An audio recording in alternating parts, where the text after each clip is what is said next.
Matthew, Matthew Yes, 2. That's right. yes. See if I can get Timothy on there too. all right. So, uh, following up on last week, we talked about allowing other people to live their own lives, not because it's the right thing to do, but because it's the proper thing to do. It puts us in right relationship. So, we've had two or three lectures in a row that have focused on what we can't control. So part of right relationship, right understanding, right effort is to understand what the Dharma is, what's the law, all right? And the law is that you do not have control over the universe. You did not create it. Your power to change it. So we need to back off from that effort uh, and realize whenever we're struggling, part of that struggle is we're trying to control what's out of our control. Then she extends that to the more personal arena and says other people are definitely out of your control. What they think, what they feel, and what they do, which is the first step in Al Anon, is understanding that I cannot control the alcoholic. I can't control anything about them. And that the focus then shifts back to, okay, if I'm not doing what I've been told by society I'm supposed to be doing, which is to be in control of everything around me, then what am I supposed to do with myself? Okay. And the terror that we have that we don't fully understand is the terror generated by the Protestant work ethic. And for those of you who aren't familiar with it, our country, if you look at the New England democracies, they weren't democracies, they were theocracies. And the only people who could vote were the people who were the elect. That meant people who were saved, who God favored. And they were qualified to vote because of the fact they had been spiritually anointed by God. Now, how do we know who's elected and who's not elected? Because you're rich. The people that God loves, he makes rich. So if you think about the way our culture is, you work. It's called homo faber in anthropology. What we do is we work. That's what human beings were put here to do. And we work and so that we can prosper so that we can show the signs of God. Now, to show how deeply rooted this is, um, if you look, for example, in the black churches, why do you think the minister drives a Mercedes and wears a $2,000 suit? Because if they didn't, they wouldn't be taken credibly by the white community. When I was doing fundraising for Habitat for Humanity, I would go out in a suit and I would say, I'm wearing a suit today to show you that I actually have the trappings of wealth. I said, I want to assure you this is not how I normally dress.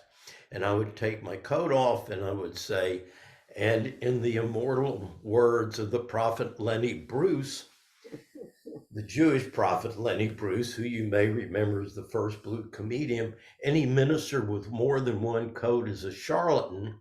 And I want to assure you that this is the only coat I own. I said, and I knew that if I didn't show up with these trappings, you wouldn't listen to me. We have that bias unconsciously. Okay. Now, that also goes to blaming the people who are poor. Why do we blame the poor for being poor? Because God wants them to be poor. Okay. It's called double election. Some are saved, some are made poor, and it's all because of God. Now, To get God's favor, you have to work continually. How many of you heard, idle hands are the hands of the devil? Idle mind is the devil's workshop. Keep your nose to the grindstone. If you can't find something to do, I'll find you something to do. The worst thing you could do is do nothing. And that's why we're terrified of what meditation is offering us. Meditation now says, now that you're not trying to control the world, turn the awareness back towards yourself and realize that all the things you've been trying to get by working are already available to you in your spirit. It's the ventral part of your nervous system that you had as a kid that they kicked out of you by making you afraid not to work. Does this make sense? Okay. Think about what would happen. I got this assignment in therapy. Take 2 hours a day and do nothing. How many of you would be totally bamboozled by that and say, well, what am I going to do for 2 hours? And then you begin to get what I'm talking about. It's that deeply rooted and we're that unaware of it. So the invitation now that we're being presented with is to take your time to really fill up with the blessings of life. Okay. We all want to go out and give before we've gotten. We give out of our emptiness. And that's why we associate giving with being a burden. It's very hard for us to understand that I am so full of joy. I am so full of love. I'm so full of peace that I'm busting. I want to find someone to give this stuff to. Okay, not to control them, but for the same reason that the sun shines, because that's what it does. And that's what a bird does. It sings. It's not out there going, oh, fuck, I got to get up and sing for those damn humans again. That's not what they're doing. That's not what creation is doing. It's just doing an overflow of the abundance of energy that it's taking in. And then it's pouring that energy out. So our focus then becomes on that loving of self, removing all the obstacles we've created for self-hate, because we're not the proper facade to make society think that we're elect and spiritual people. We let that whole thing go. Now we become curious about my own internal energy. What am I really? And saying that I'm love is not an idea. It's a reality to be experienced. Saying that I'm joy, again, not something to be gotten. It's something to discover and unfold. So we're clearing away what's obstructing what's already there. So it really is a journey of we had it, we lost it, now we're recovering it, which is why we call it recovery. If you didn't have it, you couldn't recover it. So we spend the first years learning to be workers, learning to be doers, learning to be proper, learning to be good, doing all the moral things, all the right things. Now we can let all that stuff go, okay, and focus on something else. So the thing that came to me today was a poem you've heard me say. It's a Rumi poem. He says, there's a window that opens from heart to heart. Okay. Interesting that he's saying window, because it's got a connotation of seeing. We see out a window. We're learning about seeing. Okay. Equanimity. See, there's nothing to fix. Enjoy the view like the sunset. Sunrise. Don't have to fix sunrise. Just fine without it. Okay. It's a window that opens from heart to heart. And there are ways of closing it, not a needle's eye of access. Whoa, it's okay not to run around with my heart bare to everybody. Yes, people, all you codependents out there, it's okay to have boundaries. Even Jesus taught it. Cast not your pearls before swine. They'll take your pearls and turn it into pig shit. says, if they don't receive your message, dust off your shoes, move on to someone who's going to accept what you got. Yeah, don't stand there and beat your head against things. Do it.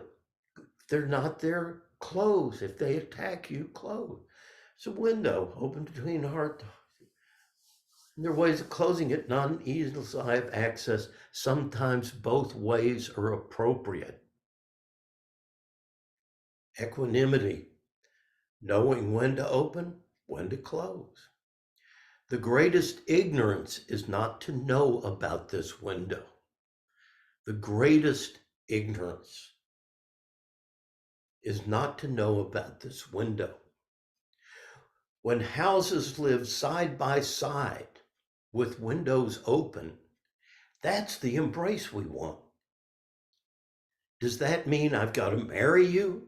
Does that mean I've got to drag you into my home? Does that mean you have to be my bestie and I've got to call you? No, it doesn't mean any of those things.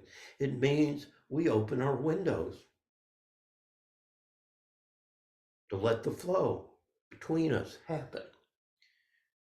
When houses live side by side with windows open, that's the embrace we want, a place where great souls can rest. A place where great souls can rest. Think about the times when you've been with another person that you genuinely feel nourished. And this is part where we closed last week. When you genuinely feel nourished, you weren't caretaking them. They weren't caretaking you. But there was a flow of energy that sometimes, even without words, being in each other's presence, nourished you deeply, with neither one of you being the giver or the receiver or having that kind of role.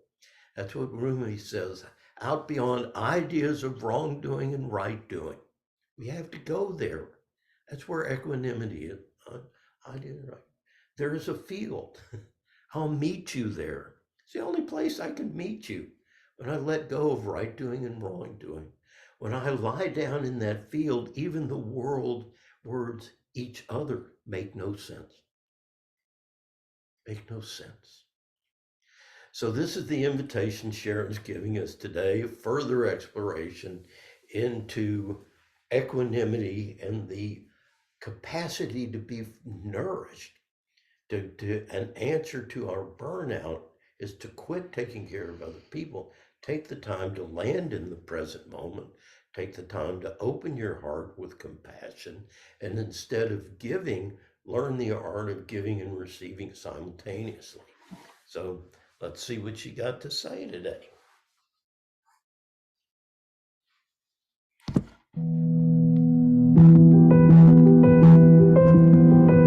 Lesson 7, Wise Compassion. Welcome back. The next step of building equanimity is the joining of wisdom we've been cultivating with the heart of compassion. Compassion can be thought of as the trembling of the heart in response to suffering, and a movement of the heart towards that suffering to see if we can be of help. The balance of compassion and equanimity allows us to care and yet not get overwhelmed and unable to cope because of that caring. In some Buddhist literature, they use the example of an elderly person sitting in a playground, watching children play.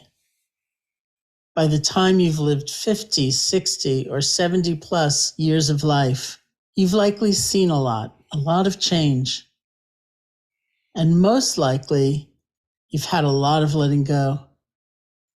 As you sit there, you see a crying child who has accidentally broken their toy shovel.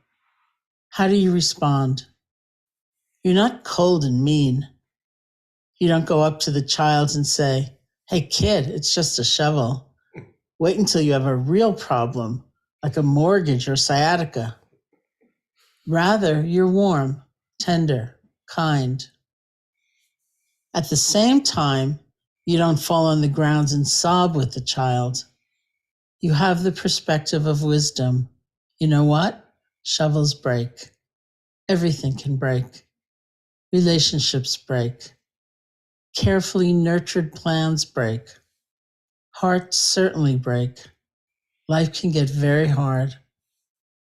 You know the poignancy of that by the time you're of a certain age. And so you're able to maintain some spaciousness in your mind with the ups and downs. Not icy distance, but spaciousness. The spacious stillness of equanimity. I know if I reach out for help from someone, I certainly don't want them to respond with meanness. Hey, that's just a shovel. But at the same time, if they fell on the ground sobbing, things are irredeemably bad, I'd be terrified. I definitely want to receive compassion.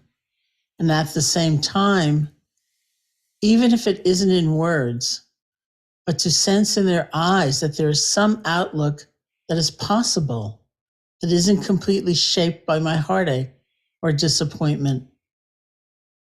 This is the joining of compassion and equanimity, warmth and spaciousness, wisdom and kindness. This is where those phrases of equanimity practice come into play. I care about your pain and I can't control it. That is combining compassion and equanimity. That's what those phrases are meant to convey. That we do and should and must open our hearts and care and connect and dedicate our lives to the alleviation of suffering, and yet understand that things happen as they happen. So, for example, with great loving kindness and compassion, we may want someone to heal, to be better, to stop behaving in a self-destructive way, or just to be different. We may want institutions to be less entrenched, communities to be a lot more flexible, and the wheels of justice to spin a lot faster. All of that is natural and healthy. Resolve, determination, and commitment are building blocks of our efforts toward change.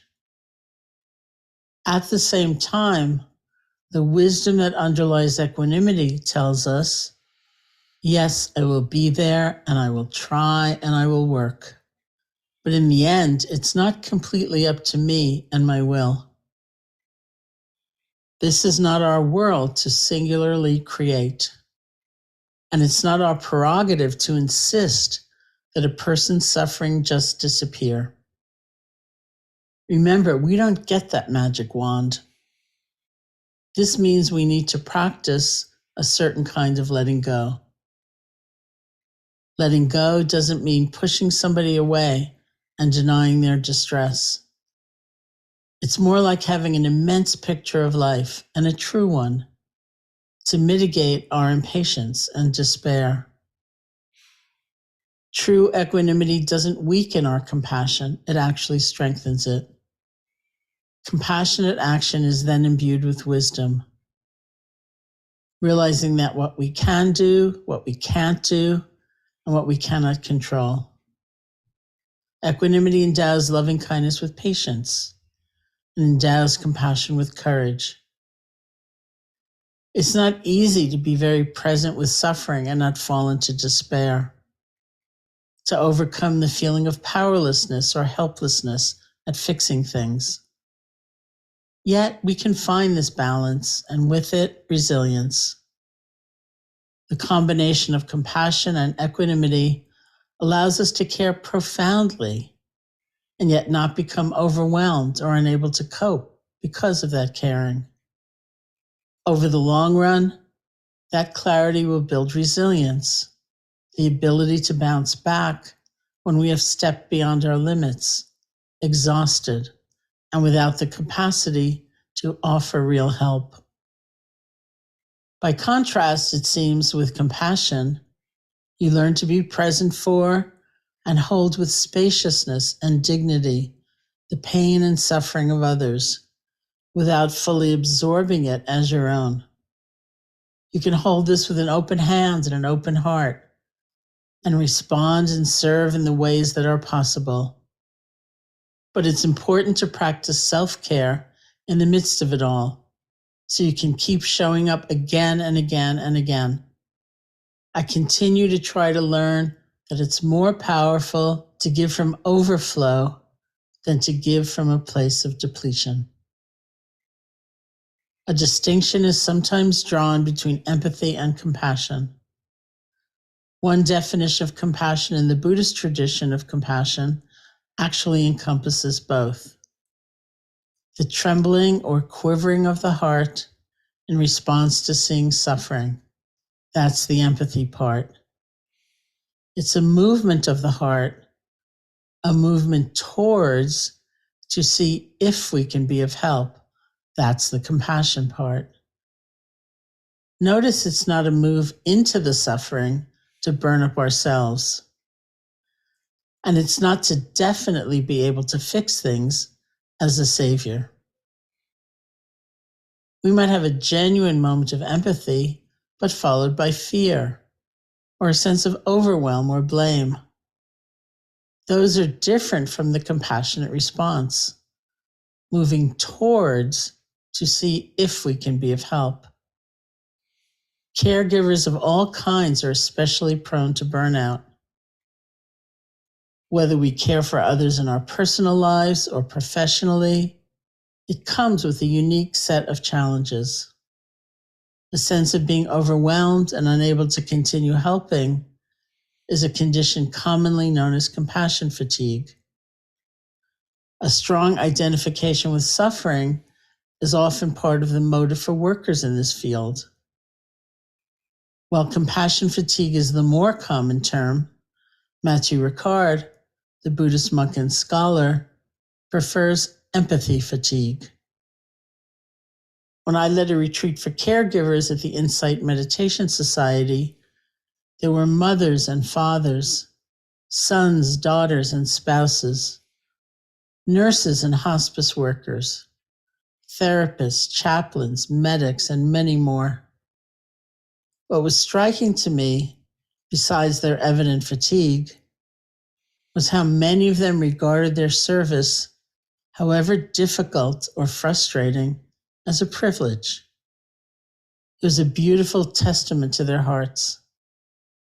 I also realized that for anyone in a continuing caregiving role, with all the best will and good-heartedness in the world, burnout is the specter that hovers close.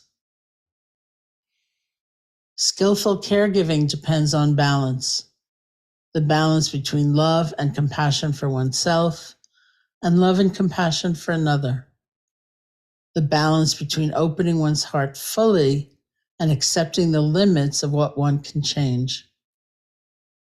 Moving our hearts toward balance allows us to care and yet still sustain that caring.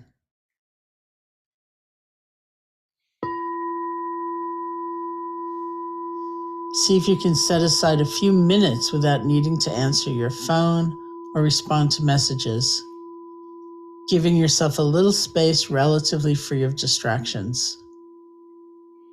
You can work with the following as a reflection or by journaling.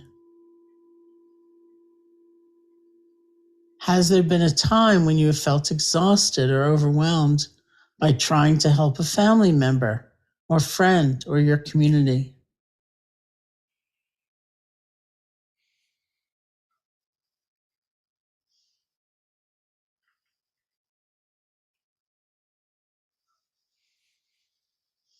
Do you think greater equanimity might have played a helpful role?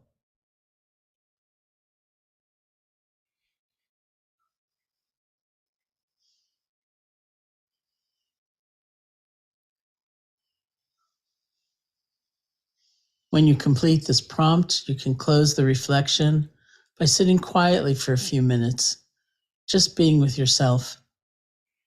Eyes can be open or closed, however you feel comfortable.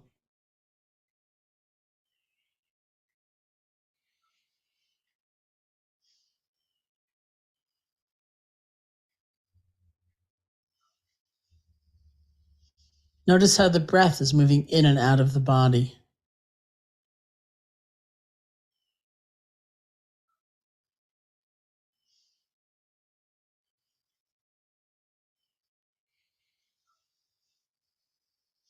Then take a moment to acknowledge the time you've taken today to offer yourself this course.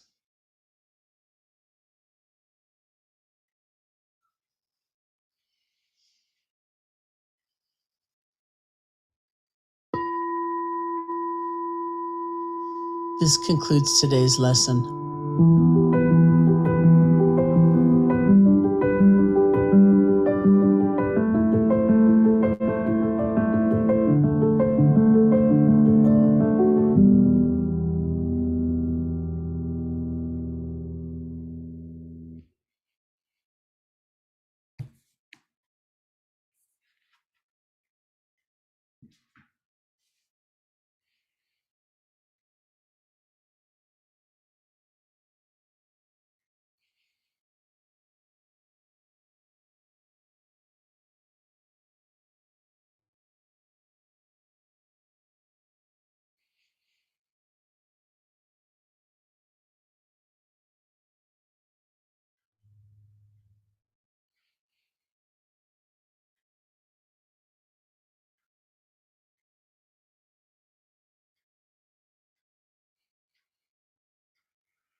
One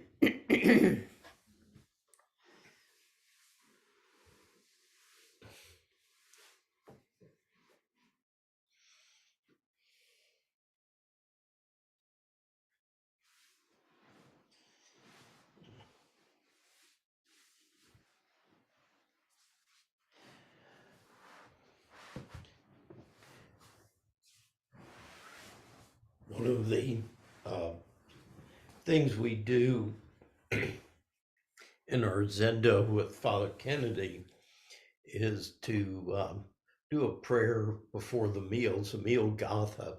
And one of the things that it says is 72 laborers have brought us this food. We should know how it comes to us. And similarly with this offering of Zoom, we should know that Linnell puts a lot of time in behind the scenes, coming up with ideas for programs and making sure that the space is nice. That Cherry is the tax person for the group, does my taxes and keeps the IRS from shutting me down. Ajna is the treasurer of the group who keeps my checks flowing and sorting out my personal wealth from my recompense for providing people with services. So gratitude to all who make this possible. So questions or comments?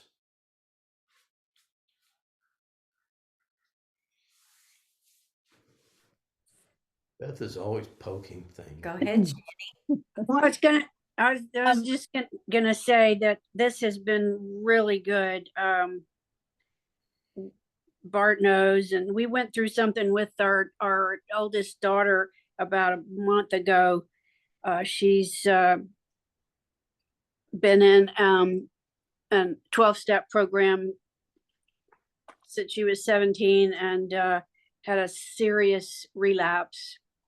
And it involved my grandchild being there with her alone and having to call 911. And, you know, as a grandparent and a parent, you know, the first thing we thought of at 3:30 in the morning was to hop up, get dressed, and drive all the way to Atlanta. There was no thought in it. That is what we had to do because the dad was out of town. There was nobody there to help. And we're old. I mean, we drove all the way to fucking Atlanta and, you know, got there and it was awful. And she had broken her nose and they, you know, they had to revive her with Narcan and all that stuff. And, you know, it wasn't out of, oh, we have to save her. It was like, we were worried about the grandchild basically, you know, and what he had gone through. But, with the exhaustion, what it took out of us as 60-something-year-old people was I'm still trying to recover. And, you know, I just, and it wasn't appreciated, which we didn't really care, except that we were, you know, we were asked to leave by our daughter who was still out of it. And so we spent the night in somewhere else and then drove all the way home. But it's so, I'm in two 12-step programs, the other one being Al-Anon, and it is just right on with all of that. You know, it talks about if we can't allow others to do, we're terrified to let others do as they wish. You know, the terror that comes from that, and then, you know, but it doesn't allow them the dignity to be themselves. It doesn't allow them the dignity to come through whatever it is they're coming through and on their own. And she's 42 years old, you know. And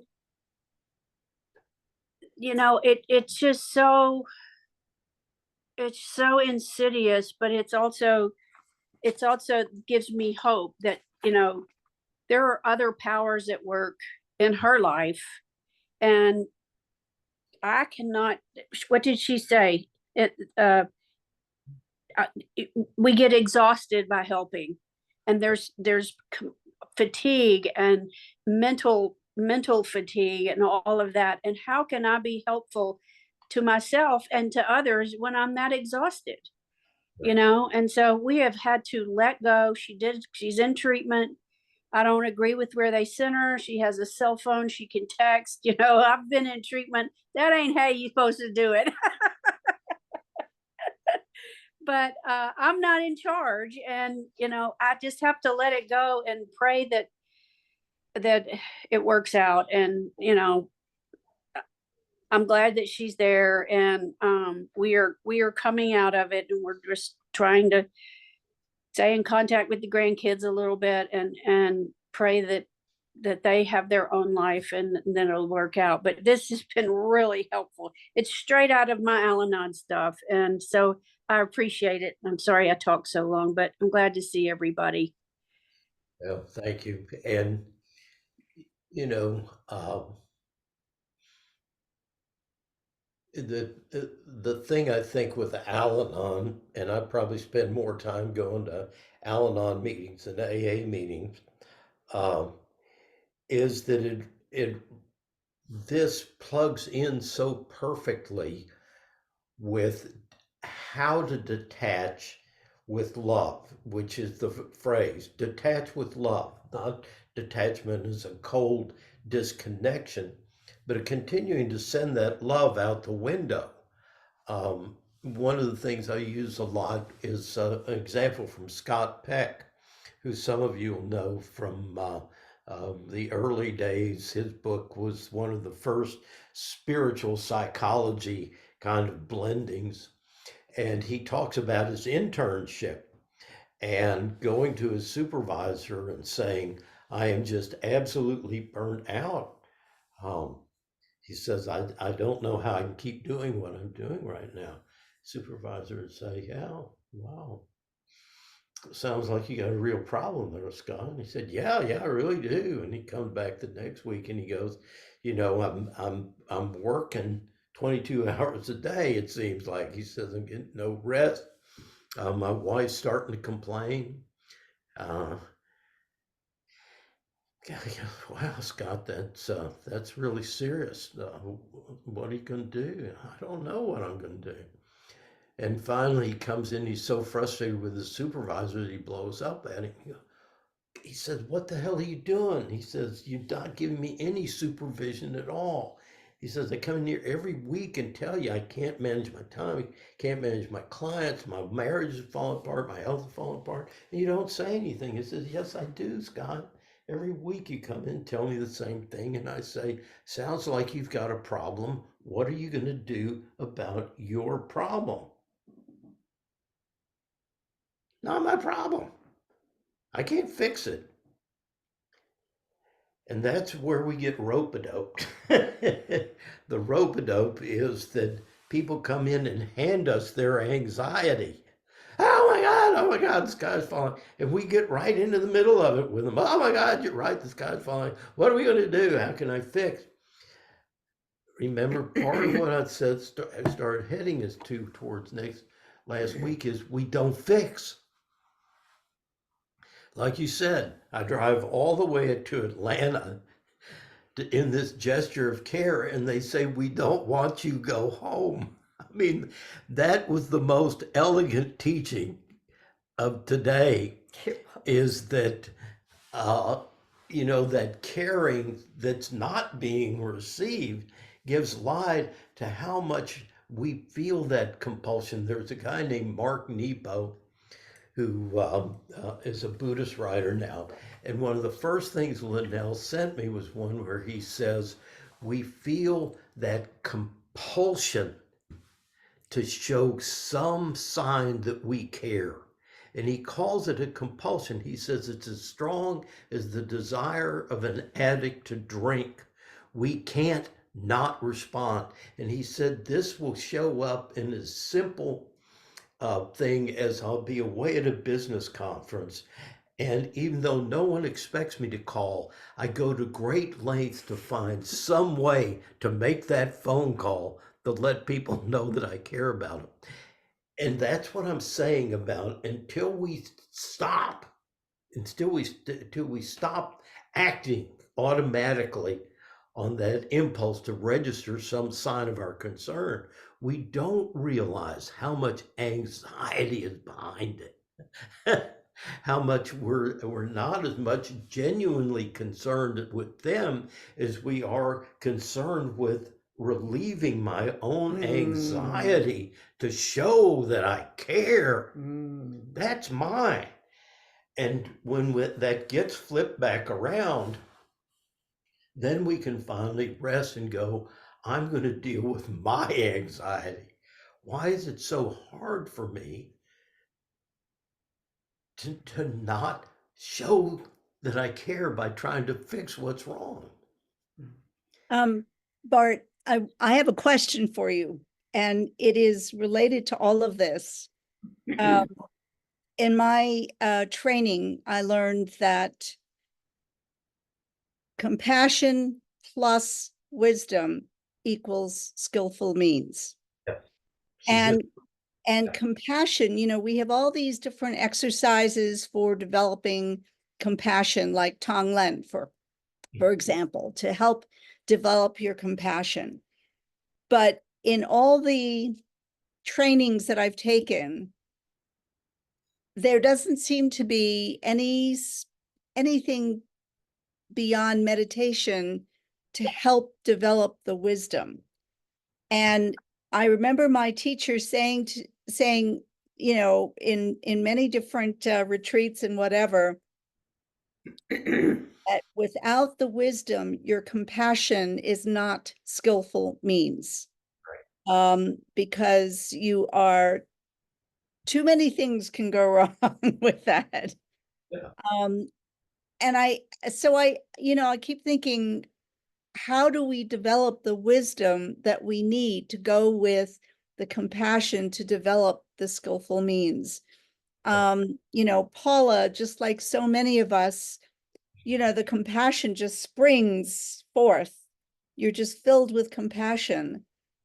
But where do we access the wisdom then can turn that compassion into skillful means? That's the equanimity is, Chanity. That's why we're learning you can't control this. The thing you're looking at is not a problem. It's not something to be solved. It's understand your motivation. Why are you here? So that this landing in the present moment, that's coming from a place where I'm not doing this to avoid what I'm feeling. I'm not, okay, so equanimity, learning what you can't do and what you can do, that's the wisdom, okay? So it's not like you're going to learn a technique to use to intervene in a skillful way. No. Like Tonglen. Right. So when I first met Vasavada, Brad's and my teacher, I would bring him all my therapy clients that I couldn't fix. And he'd talk to them about 5 minutes, and then they would ask him questions and he wouldn't answer their questions. And I get so pissed off at him. And I'd say, well, they're coming to you. They really want you to help them. And you don't give them any answers. He said, they don't want to change. He said, I'm not wasting my time giving them a sense that we're actually doing anything when they're not going to change. They want to come and argue with me about why they're right. It's not what I do.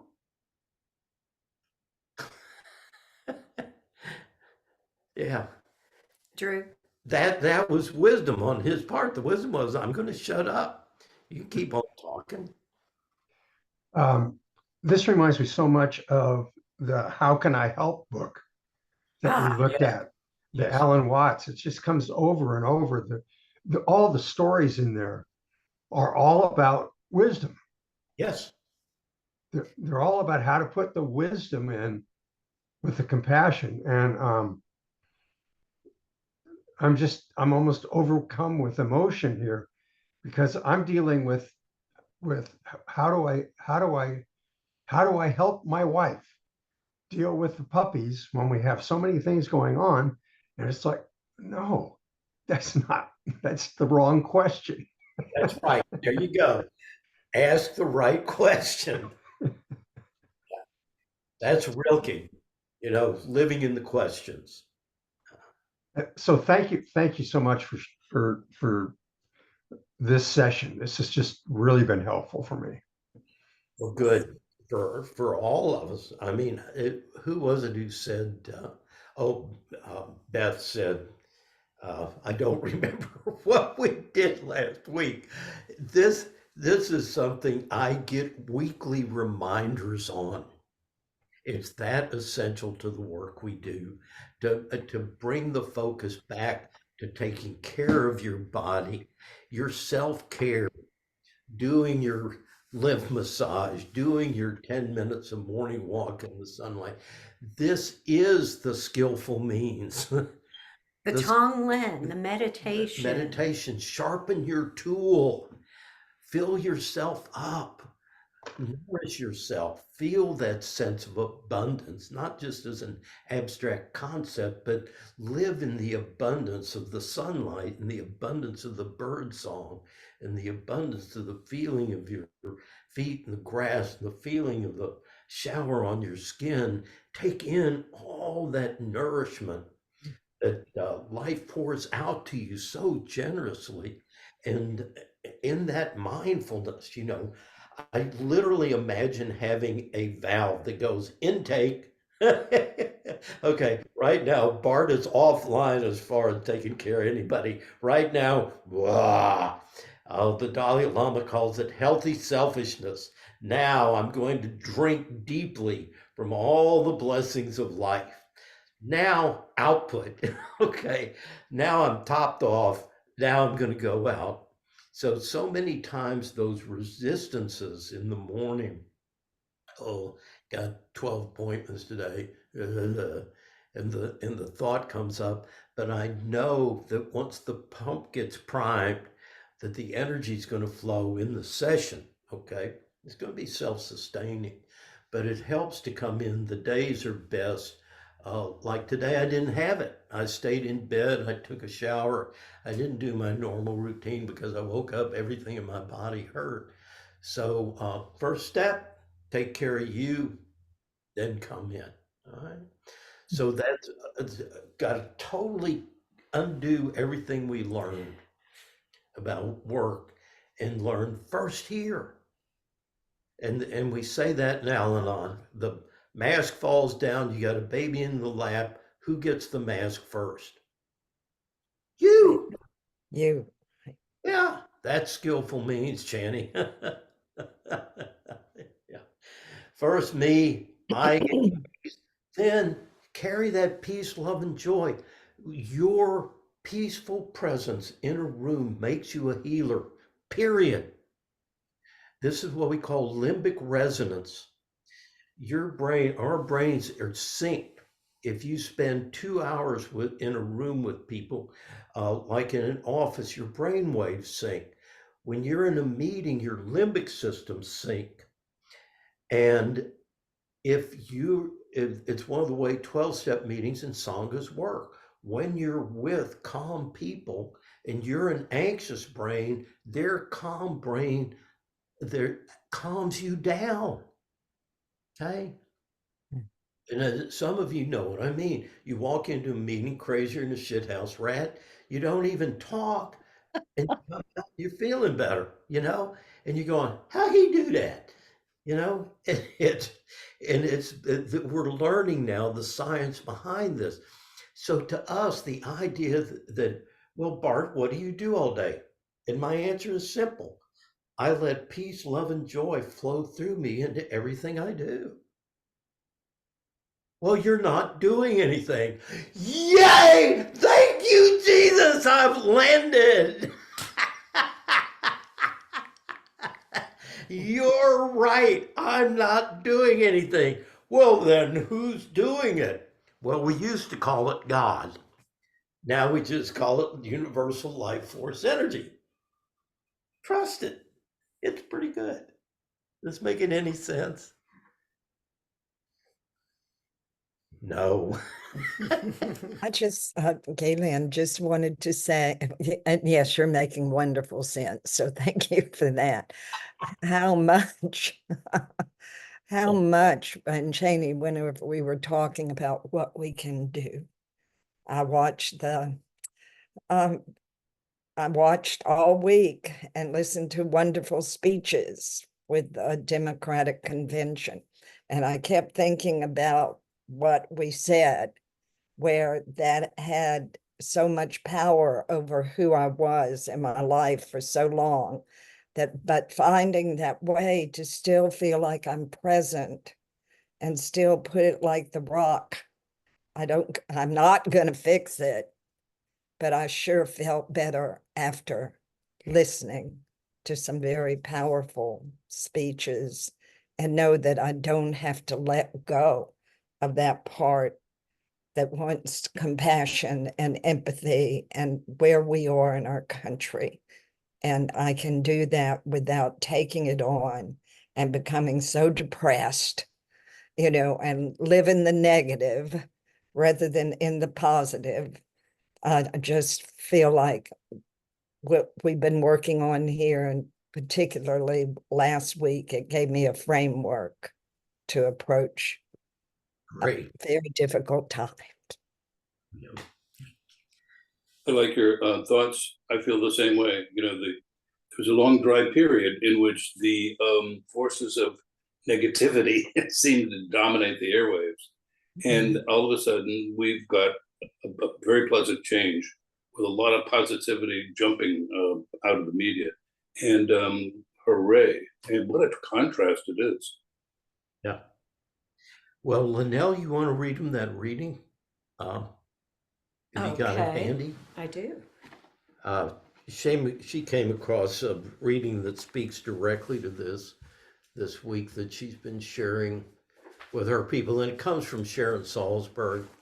It's from her book on loving kindness, which many of you know. I've been spending the summer Every summer. of yoga every summer with loving kindness, and let's see. Oh, this just sang out to me. I guess because of what's happening now, because of the environment from the election. And this is a teaching on forgiveness. Okay. She says, it is much more difficult to forgive than not to forgive. Political leaders seem to rely on this fact. It's much easier to unite people with a bond of common hatred than with shared love. That just makes me cry. No. But it's evident around us, and we need to stay mindful and stay in the positive. Well, Stay with the love. And it just speaks again to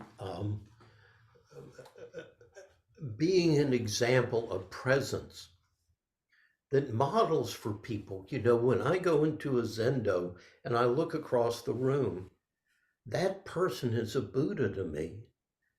That they are embodying peace in that moment. Does that make sense?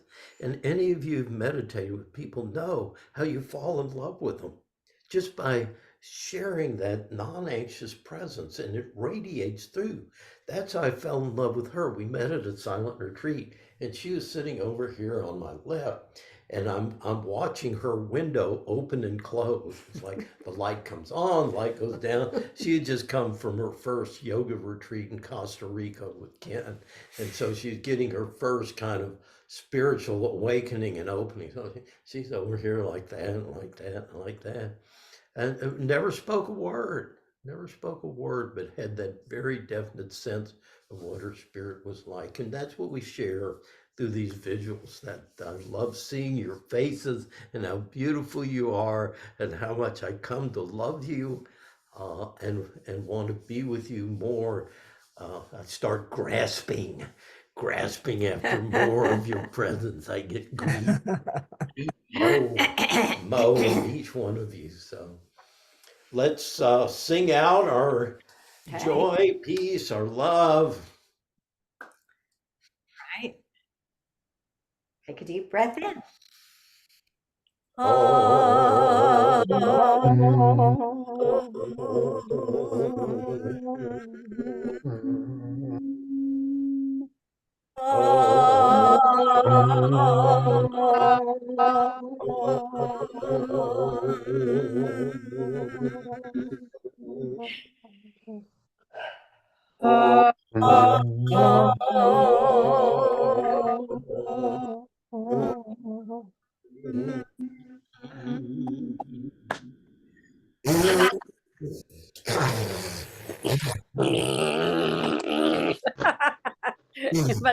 My dog freaked out. It's okay. Yeah, Nadi's just whatever. You guys put my dog to sleep. They're like, Mom, what is wrong with you? Channing, Yeah, you didn't get COVID too, did you? no. How's Barry? As soon as Barry had the first bit of symptoms, I moved out of the bedroom and into the guest room. So he has his space, I have my space. And when we're in a communal space, we wear masks. And thankfully, knock on wood, I have been testing negative. And even though he still tested positive on Thursday, but I called the medical center and they said that the new protocol is if you have 5 days from when you first had symptoms, you are shedding so little of the virus, there's so little viral load that you're really not contagious anymore, and not to worry about the actual test results because people can test positive for 3 months. Yeah, I've heard that. And Yeah. that 3 month, that's evidence that you Good. have the immunity. So, you know, Good. we're We were just gonna go told that. by what the medical center here said. We were And- told that it was just the waste Yeah. of another test to Yeah. keep testing, Yeah. because you may test positive for a while, but Right. Yeah, And- we did and the too. We important had it. thing